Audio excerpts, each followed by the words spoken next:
Hi there. Today I'll be doing my Underhyped Reads wrap-up. And overall, I think I had a pretty good week. I did have to work, so I didn't have as much time to read, but I managed to get through 4.5 books and 980 total pages. So I'm happy with that. I finally got through some of these books that have been sitting on my TBR. So going over the books that I did read, I picked I Am Forgotten by J.A. St. Thomas. This is sort of a YA book about a pandemic that strikes, killing off all the adult population, everybody over the age of 18. They die, they come back, kind of zombie-ish, attacking people, and some are either having to be put down or they eventually die on their own. So all we're left with are pretty much everybody under 18. Our main character is Jackson Riley and his sister Claire, and they're having to deal with the aftermath of this whole situation, and their parents are dead and they're on their own, and Jackson's now having to look after his younger sister Claire.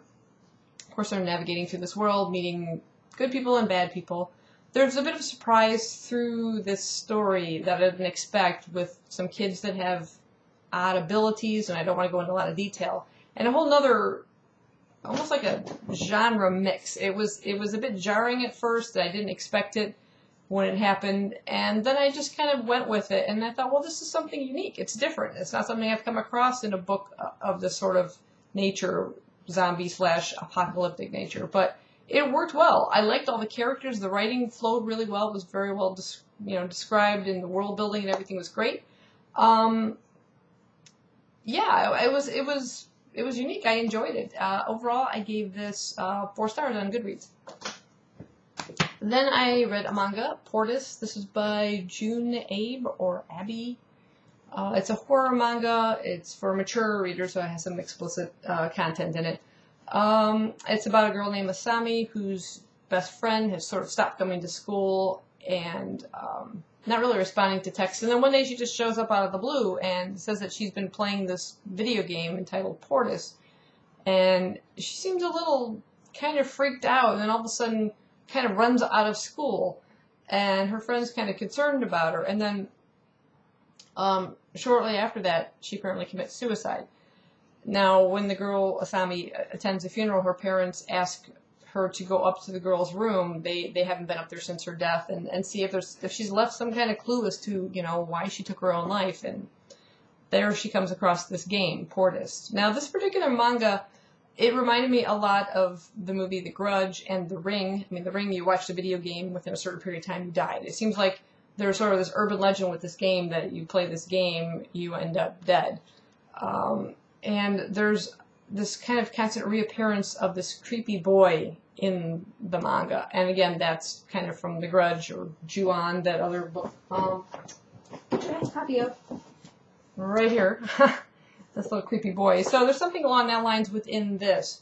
But then it started getting really complicated, and other ghosts and things are showing up, and it was just a jumble, a bit of a mess.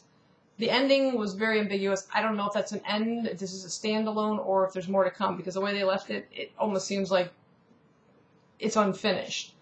The artwork was good, but again, the storyline, like I said, was too confusing. Trying to see if I can show you some of the artwork in there. But because of the confusing plot, overall, I kind of knocked it down to just really 2 stars. I wasn't really happy with it at all, other than the artwork. Then I read a graphic novel entitled Mercury. This is by Hope Larson. It's a story of sort of this house that sits on French Hill in Nova Scotia. And it takes place between 2 periods, two eras, you should say, 1859 and 2009. So in 2009, we follow a girl named Tara. She had lived in the house on French Hill until it burned down, and her mother is now left to kind of seek work someplace, and she's staying with some cousins. And back in 1859, we follow a young girl named Josie. She lives with her parents and younger sister. Her father sort of runs a farm, and then one day a stranger shows up, claiming that he can find gold on their land, and he'd like to prospect there and maybe make some kind of arrangement or deal with the father. While he's there, a pendant kind of shows up, and this pendant ends up in Josie's possession, and it also ends up later on in Tara's possession in 2009. It was something that belonged to her mother. She used to wear it all the time, and now Josie's wearing it. And this pendant sort of has important, it's an important point throughout the book. In terms of the two characters, they both have sort of a coming of age for both of them. Josie's sort of attracted to this stranger, and Tara, now that she's attending high school, she used to be homeschooled, but now she has to, because her mom's not there, she has to attend high school, meets this boy there, and there's sort of a developing relationship. The two plot lines don't really have a lot going on, I'll have to say, within them. It slowly builds till they kind of join together. That's when it really gets interesting. I like the artwork, and I like the way the author kind of goes between the two time eras. We have the white borders here for 2009, and then it shifts to all these black borders when you get into 1859. So it's easily recognizable as to where you're at within the book. I did like the way, like I said, the way the story's tied up and everything. But there was a bit of confusion at the very, very end. There's some magic realism throughout this story involving the pendant and some other things as well. And there's something with this, and I'll just show you because it's not giving away too much, but there's this weird character, a crow with a human face on it. It comes up at the very end. I have no idea who that's supposed to be or who it's supposed to represent. And that is just going to bug the heck out of me. If anybody has read this and wants to private message me who that's supposed to be, I would love to know. But yeah, because it's a little slow-paced and because of that confusing very bit at the end, overall I gave it 3 stars. But it's still worth picking up. It's pretty interesting, and maybe you could figure out who the crow is at the end. Then I picked up probably one of my favorite books through this readathon, which was Nancy Springer's Enola Holmes Mystery number 4, and it was The Case of the Peculiar Pink Fan. And again, this is the continuing story of Enola Holmes, the much younger sister of Sherlock and Mycroft Holmes.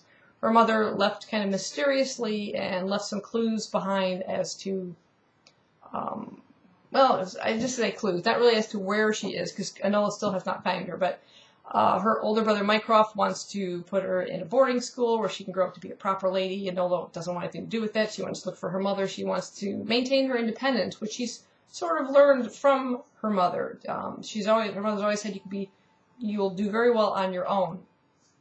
And if you actually unravel her first name, Enola spells alone, which is kind of intriguing. But, yeah, I just love the mysteries that she ends up involved in, whilst also trying to uncover her mother's whereabouts. But she ends up setting her own little practice up, and sometimes she butts heads with her brothers, but she tries to stay away from them and stay hidden. She's a master of disguises, like her brother Sherlock. And this particular one was just really, really delightful. She does come very close, and in fact does run into her brother Sherlock.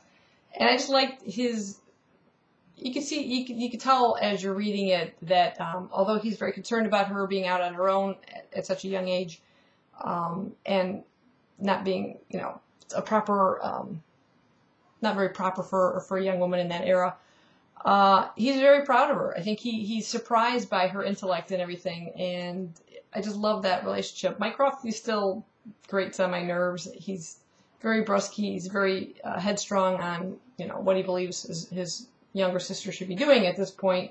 And, but yeah, I love the stories. There's always a really good mystery hidden in there and very well written. I think it's written for much more than middle grade readers.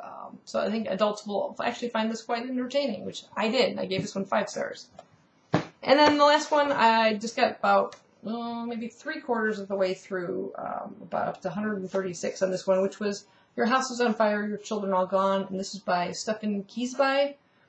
It's an adult horror book, and I am enjoying it so far. I can't really give it a rating, although it's ranking in my head right now probably around 4 to 5 stars. It's really good, a very strange town, and the kids and people there are just shocking. That's about all I can say. I may be doing a review on this one later, but yeah, that's my wrap up overall. Like I said, I got through 4.5 books, 980 pages. Some hits, some misses, but it was great to finally pick these up. I had a purpose and a reason to pick them up instead of just bypassing them and going for something that's, hyped all over the place on YouTube or Goodreads. So yeah, I'm hoping that we'll be doing these again. So I hope you enjoyed the wrap up and the various updates I did throughout the week. So I will see you in my next video. Thanks for watching.